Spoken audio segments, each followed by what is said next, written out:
Yeah, check this out.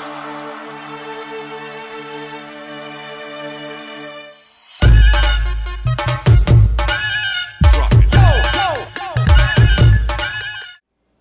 Hey guys, welcome to another unboxing video from me. Today I'm taking a look at ECS's A785GM AD3 motherboard. As you can see from the logos, all the AMD and ATI logos over here, you can pretty much tell that this is a AMD based board, and it supports AMD's Phenom 2x4 processors, Phenom 2x3, Phenom 2x2, and it also supports the Athlon 2 processors. It's compatible with Windows 7 and it's based on the AMD 785G chipset, so that means that it includes integrated chipset of HD 4200. That's also DirectX 10.1 capable, in case anyone is wondering. Now, this motherboard is part of ECS's Black X series. I like the design of the box, pretty dragon. Nothing else much to see on the front of the package except a mention of a eJiffy. That's ECS's Linux based quick operating system, which you can run before your main operating system such as Windows loads, so that you can quickly access internet chat or even view your pictures. And also there is a mention of 15 micron gold contacts, which I'll tell you in a minute what that means. Here's the back of the package, picture of the motherboard inside, all the logos and some other logos such as the HT Hypertransport 3.0, dual channel DDR3 1333 MHz, DVI connection, HD, SPDIF out, supports overclocking, PCI Express 2.0. You can overclock the DDR to 1600 MHz. Serial ATA 2.0, supports AMD's 45 nanometer processors. Normally, here's the mention of the 15 micron gold contacts. Normally motherboards support 5 micron gold contacts in the CPU, memory sockets and PCIe sockets. With this board, since it's a part of Black series from ECS, it supports 15 micron gold contacts. ECS says that this provides better stable system. What I don't understand about this is that this motherboard is belongs to the Black series, but it only supports up to 95 watt phenoms, so you'll not be able to use AMD's Phenom 955 or 965, since those are 125 or 140 watt processors. The highest Phenom 2x4 that you'll be able to use on this board, that'll be Phenom 2x4 945. Let's take a look at the inside of the box.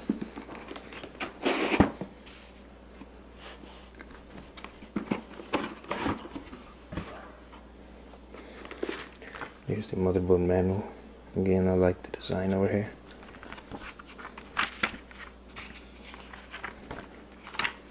There's the driver CD.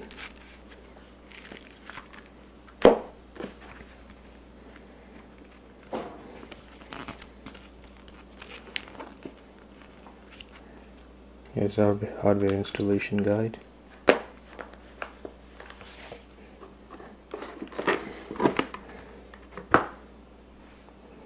And all the accessories that the board comes with are placed right on the motherboard, although I would have liked them to be placed on the cardboard instead of just banging around the parts of the motherboard over there.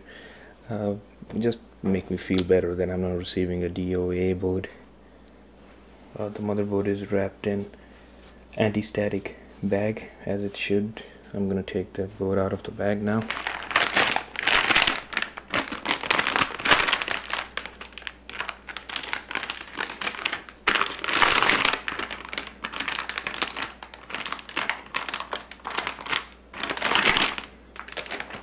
This is a full ATX motherboard with support for AMD's AM3 processors.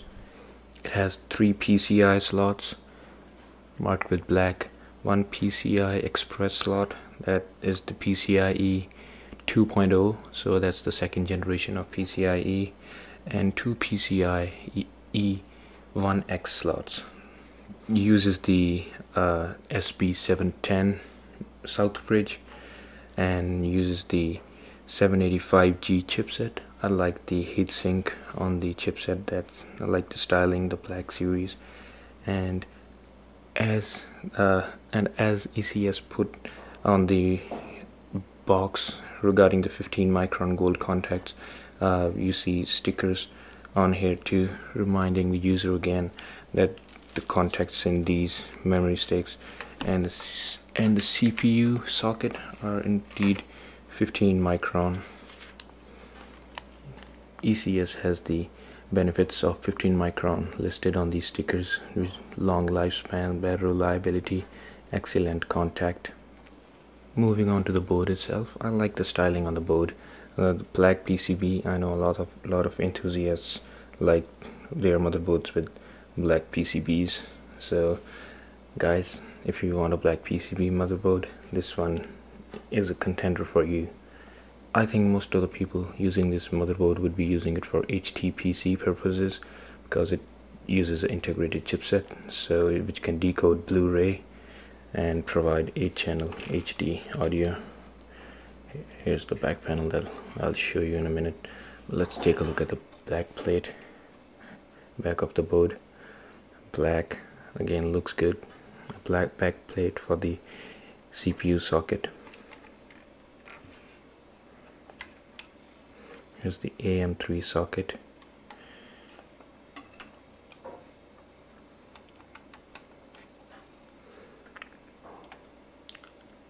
Dual channel, 4 DIMM slots, supports 16 gig of max memory in here. Here are the CPU power circuitry.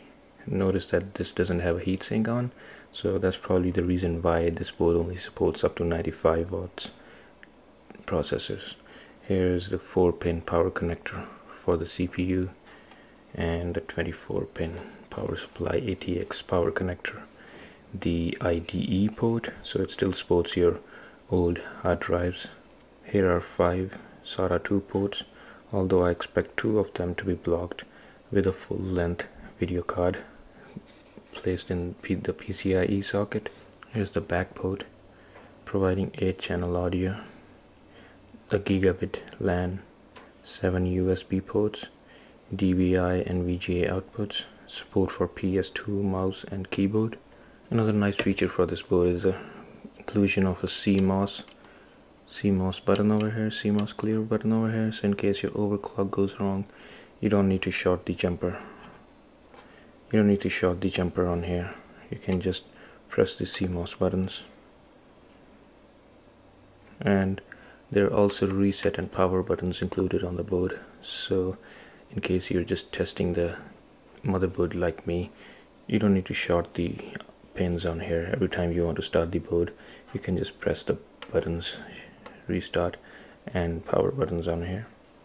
This board retails for $80 on Newegg and Amazon, so we see some cost-cutting measures that ECS has used to bring the price down, namely being the solid-state capacitors are not used all over the board. Here are the solid-state capacitors, and here are the normal capacitors. Solid-state and the normal capacitor. So probably used by ECS to lower the cost of the board. All in all, it looks like a good board. I like the design of the board, but we'll see how it performs in testing. I'll be pairing this up with a 4 gig Kingston memory, trying to overclock it to 1600 MHz, and a Phenom 2 X2 550 CPU, and see how well it overclocks and how well it does on gaming and other tests. Join me on my website and see the results.